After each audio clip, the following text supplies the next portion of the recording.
नमस्कार क्रिकेट प्रेमींनो, मित्रमैत्रिणींनो, कसे आहात तुम्ही सगळे? प्रकाश, शनिवार एक भन्नाट बातमी देऊन गेला आणि आज रविवार आहे. काय म्हणजे शनिवारची ती रणजी ट्रॉफीची बातमी तुला कशी वाटली होती? अतिशय आनंद झाला. म्हणजे जम्मू आणि काश्मीर हा इतका सुंदर, इतका महत्त्वाचा भाग भारताचा जे काही घडलंय गेल्या 1-2-4 वर्षामध्ये, त्याच्या पार्श्वभूमीवर मला खरं इंटिग्रेशन जम्मू आणि काश्मीरचं खेळाच्या दृष्टीने तरी का न होईना आज झालं किंवा काल झालं असं मला वाटतं. रणजी ट्रॉफी जिंकणं हा एक इतका महत्त्वाचा भाग आहे की आज जम्मू काश्मीरच्या प्रत्येक कोपऱ्यात, म्हणजे कुपवाडा असो किंवा जम्मू असो, सगळीकडे त्या प्रकारचा आनंद होत असणार, सगळी लोक सेलिब्रेट करत असणार. आणि ही बातमी अतिशय महत्त्वाची आहे. आनंदाची तर आहेच, पण महत्त्वाची आहे कारण आज माझ्या मते क्रिकेटनी पुन्हा एकदा दाखवून दिलं आहे की ते काही वेळा अशा गोष्टी करू शकतं की ज्या कधी कधी करायला खूप वर्ष लागतात दुसऱ्या पद्धतीने. अगदी खरं बोललास, कारण मी अगदी म्हणजे उरीच्या बॉर्डरपर्यंत जाऊन आलेलो आहे आणि ज्या वेळेला ताणतणाव होते त्यावेळेला इंटिग्रेशनचं काम आम्ही क्रिकेटचाच काय म्हणतात त्याला हात धरून केलेलं होतं. क्रिकेट हे अशा वेळेला प्रकाश जाणवतं की हा नुसता खेळ नाही आहे, ही एक संस्कृती आहे आणि हा एक खूप कनेक्टिंग फॅक्टर आहे असं मला वाटतं. होऊ शकतो जर करायची तयारी असेल तर. म्हणजे आज कदाचित ही वेळ नाही आहे याबद्दल बोलण्याची, परंतु जम्मू आणि काश्मीर क्रिकेटमध्ये जे प्रॉब्लेम्स आले होते ते का आले होते? ते काश्मीरच्या व्हॅलीमुळे का जम्मूच्या भागामुळे का त्यावेळच्या राजनीती पोझिशनमुळे आले? ह्या सगळ्या गोष्टीचा विचार नंतर होईल. परंतु आज हे दिसतंय की सगळं रिप्रेझेंटेटिव्ह संघ वाटतो, तो सगळीकडची मुलं खेळत आहेत तिथे. आणि ह्यांनी जर जम्मू आणि काश्मीरमध्ये आता एकच काम व्हायला पाहिजे, श्रीनगरच्या त्या सुंदर मैदानावर एक भव्य स्टेडियम उभं केलं गेलं पाहिजे. एवढीच माझी विनंती आहे BCCIला हात जोडून की तुम्ही करा, म्हणजे जम्मू आणि काश्मीरला ती एक पण जरुरी जी गोष्ट आहे ती मिळेल. आणि ह्या तुम्ही काय म्हणता, आपण मराठीमध्ये म्हणतो ना की कळस लागेल या विजयाला. कारण आता तू जे वर्णन करतो ते मला तसंच दिसतंय की भारताचा नकाशा डोळ्यासमोर आणला तर जम्मू काश्मीर हे सरताज आहे आपलं, आणि त्याला क्रिकेटचं हेल्मेट लागलं याची भावना मला येते, मुकुट लागल्याची भावना येते, क्रिकेटचा मुकुट. आणि खरोखर तुझ्या तोंडात साखर पडो, कारण जम्मू काश्मीरमध्ये हा जो काय म्हणतात त्याला आनंदाचा जल्लोष कालच्या विजयाने साजरा झालेला आहे, त्याच्या पार्श्वभूमीवरती आता BCCI म्हणा, JNK क्रिकेट बोर्ड म्हणा, हे उचल खाणार. आणि जर का तिकडं मेट्रो होऊ शकते, जर तिकडे रेल्वे होऊ शकते, तर क्रिकेट स्टेडियम का नाही होणार? नक्की होईल. प्रकाश, आता रविवार आपण जेव्हा विश्वचषक प्रकाश आपण खूप कव्हर केलेले आहे आणि त्याच्यामध्ये आपण म्हणतो की अरे फायनल मॅच, अरे नाही, प्रत्येक टप्प्यावरती या विश्वचषकासारख्या महत्त्वाच्या स्पर्धेमध्ये प्रत्येक टप्प्यावरती एक निर्णायक क्षण येतो की ज्या वेळेला तुम्हाला बाकी सगळ्या गोष्टी बाजूला सारून नेट रन रेट, अमुक आणि तमुक याचा विचार न करता चांगला सर्वोत्तम खेळ करायचा आणि विजय मिळवून दाखवायचा, एवढा एकच उपाय उरतो. भारत विरुद्ध वेस्ट इंडिजला मला ते रूप दिसतंय. तुझं मत काय आहे? अगदी बरोबर आहे, कारण साधा, स्पष्ट आणि ज्याला म्हणतात ना सिम्प्लिसिटीने खेळलेला गेम आहे हा. ह्याला खूप कारणासाठी खूप कॉम्प्लिकेट केला जातो आहे. DRS आहे, कॅल्क्युलेटर आहेत, कम्प्युटर आहेत, वगैरे वगैरे.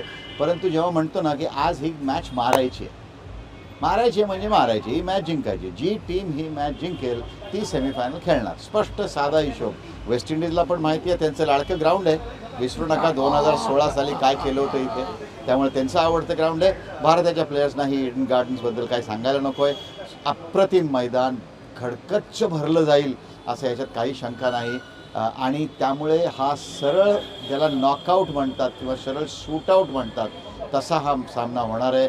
दोन्ही संघ पूर्णपणे प्रयत्न करतील, जीव टाकतील, कारण semifinal is at stake. Super over म्हणलं जातं T20 क्रिकेटमध्ये. ही सुपर 8ची सुपर मॅच आहे आपण असं म्हणूयात. वेस्ट इंडिज क्रिकेटबद्दल भारतामध्ये एक वेगळं प्रेम आहे, कारण मी ते दृश्य प्रकाश आपण दोघांनी पाहिलेलं आहे की भारतामध्ये जो शेवटचा T20 वर्ल्ड कप झाला होता 16 सालचा, तेव्हा सेमीफायनलमध्ये भारताला हरवून वेस्ट इंडिजचा संघ चॅम्पियन चॅम्पियन चॅम्पियन चॅम्पियन हे गाणं गात ट्रायडंट हॉटेलला गेले होते आणि कुणी ऑब्जेक्ट केलं नव्हतं.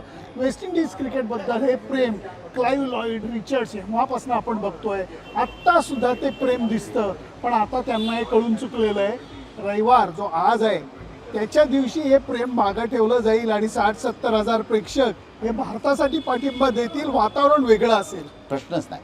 परंतु ते सरी म्हणलं आपण तरी डॅरन सॅमी हा ह्या संघाचा कोच आहे. डॅरन सॅमीला ज्याला इंग्रजीमध्ये टनल विजन म्हणतात ना, तसा प्रकार आहे. त्याला 2 डोळ्यांमधनं मला वाटतं फक्त ती ट्रॉफी जी त्यांनी धरलेली आहे तेवढीच दिसते.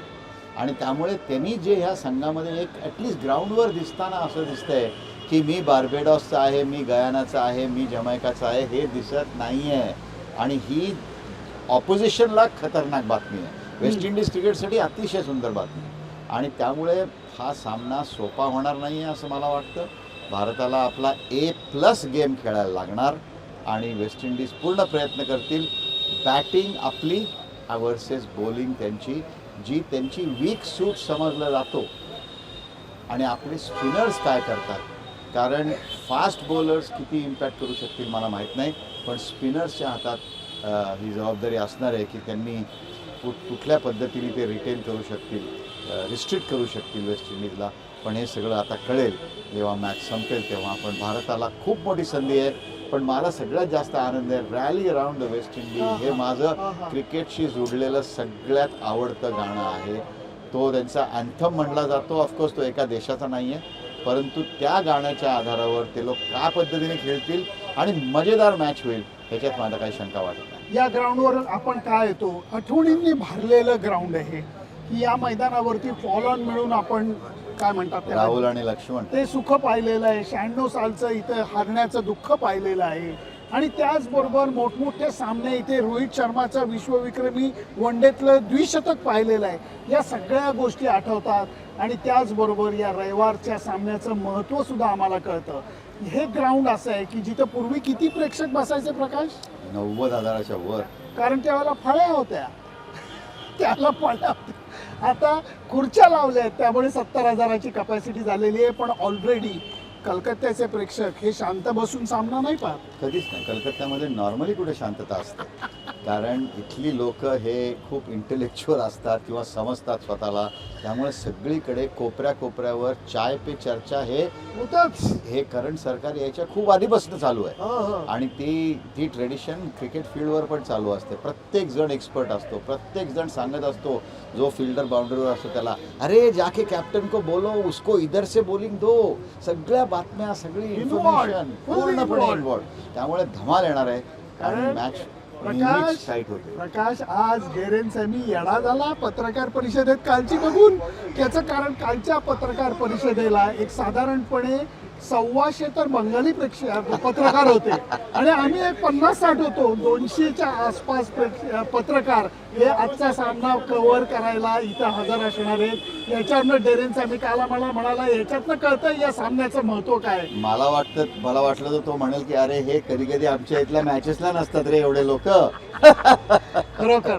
पण सराउंड साऊंड म्हणजे हा खूप श्रीमंत माणूस आहे, बाय द वे फार श्रीमंत माणूस आहे, उच्च पदावरती काम केलेला श्रीमंत माणूस. प्रकाश, एक गोष्ट तुला सांगतो, 10 लाख किंवा 20 लाखाची म्युझिक सिस्टीम जरी तुझ्याकडे असली आणि त्याच्यात सराउंड साऊंडचा इफेक्ट असला, तो झक मारेल असा सराउंड साऊंडचा इफेक्ट आज आपल्याला अनुभवायला मिळणार आहे ईडन गार्डनवरती. सुनंदनचे सगळे आवडते काय म्हणतात प्रेक्षक, तुम्हाला एक सांगतो, प्लीज सांगा ह्याला ही टेस्ट करण्यासाठी तो काय 10-20 लाखाचा सिस्टम आहे तो मला दे, मग मी सांगून कम्पेअर करून कळवतो कसा आहे. पण इथं या मैदानावरती जेव्हा प्रकाश मेक्सिकन वेव्ह होते ती अशी जाते, जेव्हा ती समोर असते तुमच्या तेव्हा तुम्हाला इथं आवाज ऐकू येतो, कानाला नाही, इथे तुम्हाला जाणवतं. मग ती फिरून या कानात घुसते आणि या कानात बाहेर पडते. हा जो सराउंड साऊंडचा इफेक्ट आहे, त्यामुळे लाखो करोडो रुपये खर्च करून आम्ही दोघं ह्या सामना बघायला उगाच नाहीयेत. पत्रकार असण्याचे फायदे आहेत.